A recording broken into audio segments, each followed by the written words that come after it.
There were a lot of characters in this hour that I could not have cared less about. We are mere episodes away from the end of Power Book for Force, and there were multiple scenes of Vic and Ray, Tseng and his girlfriend, who know he's a mole, and SOD members who've been largely irrelevant to this point. I get that all these things are essential to the story they are telling this season, but it's just not all that fun spending time with people we don't know when the series is set to wrap up for good in the near future. All things this season are leading to things between Tommy and Miguel eventually coming to a head, but before we get there, we're seeing all these smaller scale squabbles, and Tommy working to settle scores before we get to the main course later on. And after finding out D-Mac was still involved with CBI at the end of Power Book for Force Season 3 Episode 4, Diamond, Jenard, and D-Mac had a whole lot of explaining to do, but in typical Tommy fashion, he wasn't super interested in hearing what anyone had to say outside of Diamond. Considering he was put on the spot in more ways than one during a 5-minute span, Diamond proved that he sure can lie with the best of them. Everyone has their own long-term goals, and right now they're all using one another to get there, which means there's so much lying going on that, at times, it's hard to keep up. Diamond almost had me going for a second when he detailed everything with D-Mac and King Kilo. He was so convincing, I had to stop for a minute and think about everything that's happened so far in Power Book for Force Season 3 and remember that Diamond was always the one spearheading D-Mac's demise.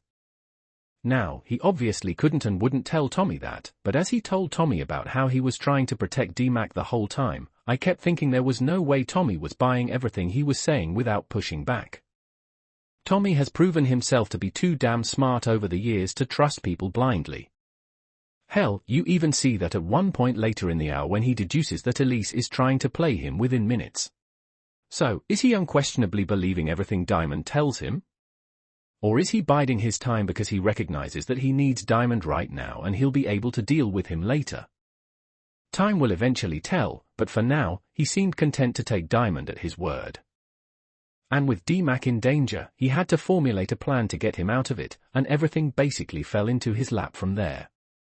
I have no problem proudly being D-Mac's #1 hater because he's insufferable and arrogant, and not in the way Tommy is, or even how Ghost was, for that matter.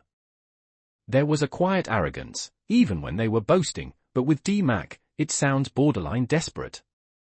Time will eventually tell, but for now, he seemed content to take Diamond at his word. And with D-Mac in danger, he had to formulate a plan to get him out of it, and everything basically fell into his lap from there. I have no problem proudly being D-Mac's #1 hater because he's insufferable and arrogant, and not in the way Tommy is, or even how Ghost was, for that matter. There was a quiet arrogance, even when they were boasting, but with D-Mac, it sounds borderline desperate. On the one hand, DMC only knows the life. It's comfortable for him, and it's where he feels most like himself, but he's so brash and reactionary that it's hard to see this going well for him in the end.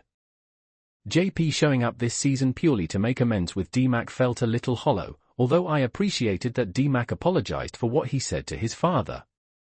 He sounded sincere enough, if not embarrassed by his past actions.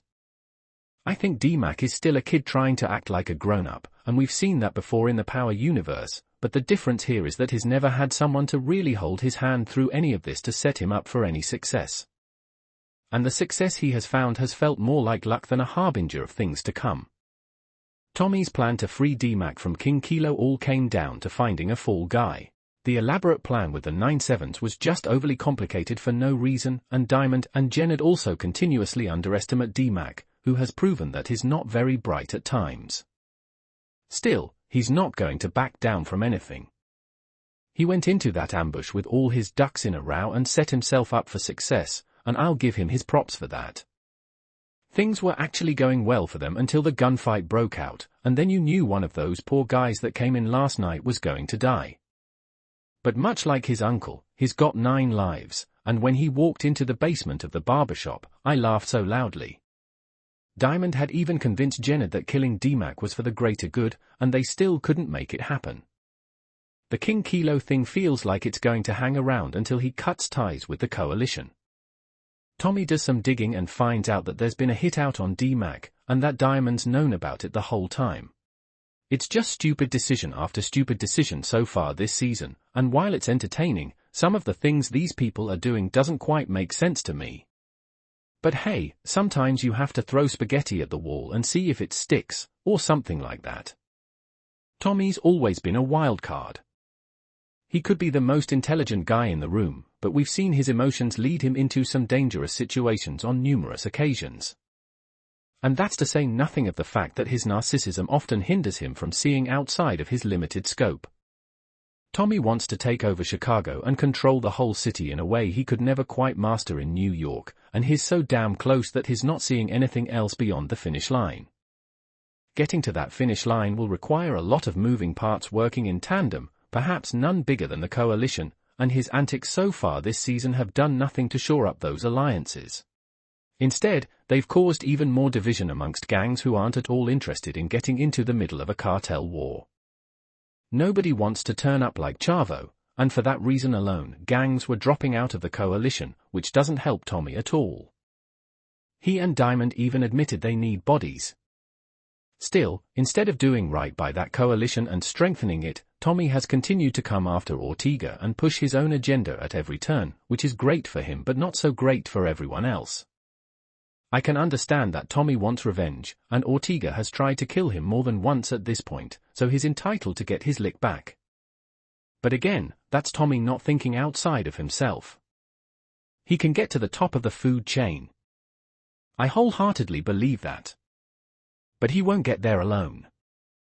He'll need CBI, and others at the end of the day, and these moves he's making aren't exactly endearing him to anyone. Though the name of the game right now seems to be the enemy of my enemy is my friend, so what do I know? The King Kilo thing feels like it's going to hang around until he cuts ties with the coalition. Tommy does some digging and finds out that there's been a hit out on D-Mac, and that Diamond's known about it the whole time. Diamond and this plan to kill D-Mac has been so silly from the start because why doesn't he just do it himself? Lure him out somewhere and just kill him. There would be no witnesses, and you could literally blame it on anyone at this point, given what's happening in the streets. The elaborate plan with the 9/7s was just overly complicated for no reason, and Diamond and Jenard also continuously underestimate D-Mac, who has proven that he's not very bright at times. Still, he's not going to back down from anything. He went into that ambush with all his ducks in a row and set himself up for success, and I'll give him his props for that. Unless Diamond tries to cover his own behind and admits to Tommy and D-Mac what King Kilo wants, but leaves out the part where he was entirely on board with D-Mac dying.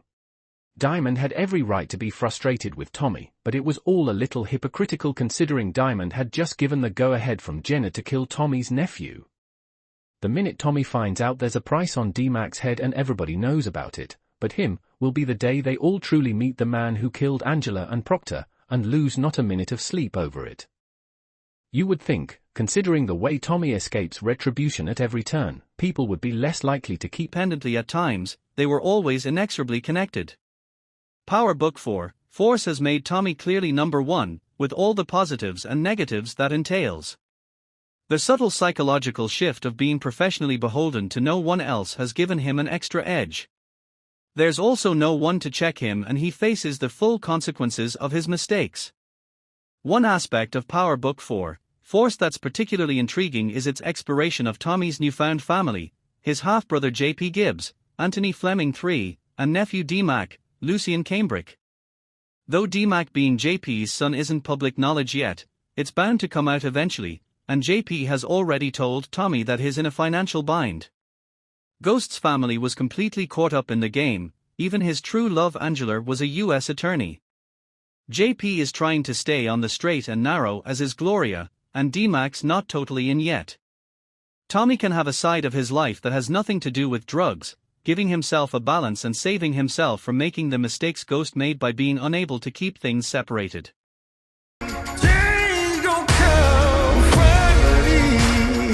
Starz has released a new trailer for Power Book 2, Ghost Season 4 Part 2 alongside some first-look photos that tease a final showdown. The newly released trailer sets the stakes high for emotional final episodes, emphasizing that no one is safe. Part 2 of the final season will premiere on Starz at 8 p.m. in the US on Friday, September 6th. Episodes will be available to stream on the Starz app from midnight. In the first half of Power Book 2, Ghost Season 4, unanswered high-stakes questions were uncovered and Tarek learned he is the father of Diana's baby. Part 2 will showcase the adage, like father, like son. Tarek finds himself in an eerily similar situation, just like his late father, Ghost, stuck between a rock and a hard place, with the choice to leave the game or take over, reads the official synopsis for Part 2. Entrapped by Detective Carter, the Tejada family realizes their safety is not guaranteed. Monet fiercely fights for her family to become whole again, but is it too late? Noma is working her way to the top of the food chain. Meanwhile, her daughter, Anya, gets too close to the game, forcing Noma to think twice about her actions. Dark clouds forming in the heavens over me, but I say hallelujah anyway. As they held their guns up towards each other, Monet told Tarek that she knew they both had a lot of reasons to want to take each other out, but she had a better idea. She proposed that if he give her kids the pass, she'll give him one too.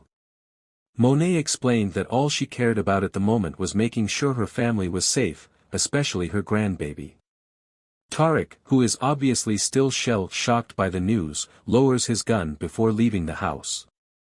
That episode ends with Tarek pulling up to the party/concert Braden put together for No Lie.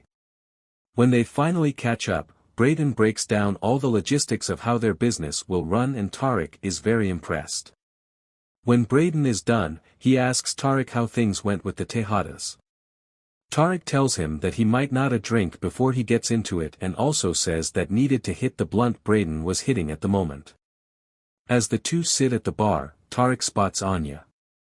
He walks up and offers to pay for her drinks as he introduces himself.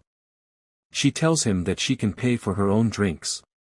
Tarek responds by saying he could see that but she shouldn't have to. She loved the line and introduced herself. The episode ends with Tarek telling Anya that it's nice to meet her. That boy cold.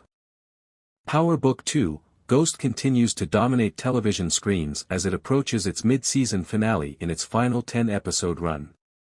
This spin-off from the original Power series, which concluded in 2020, has garnered significant attention, with Season 4 attracting 6.5 million multi-platform viewers during its debut week on Starz. Michael Rainey Jr. portrays Tarek St. Patrick, the son of James St. Patrick, known as Ghost, a former drug lord and businessman. Tarek, who killed his father in the original series, now navigates a dual life as an Ivy League college student and a drug dealer. Season after season, viewers witness Tarek's attempts to earn his inheritance through education, only to be drawn deeper into a life of crime. He embodies the legacy of Ghost, version 2.0, as per the report by Radio Times. Adding to the complexity, Detective Don Carter, Michael Ealy, enters the fray, determined to bring down Tarek and his associates, including federal agent Angel Young, with ties to Paz and Angela Valdez. The impending threat forces Tarek and his loved ones into precarious situations, testing their resilience and alliances.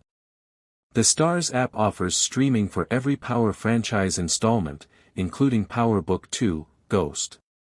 Fans excitedly await the dramatic finale of this spin-off, which functions as a sequel and a standalone story in the Power universe, as the series gets more intense with each new episode release.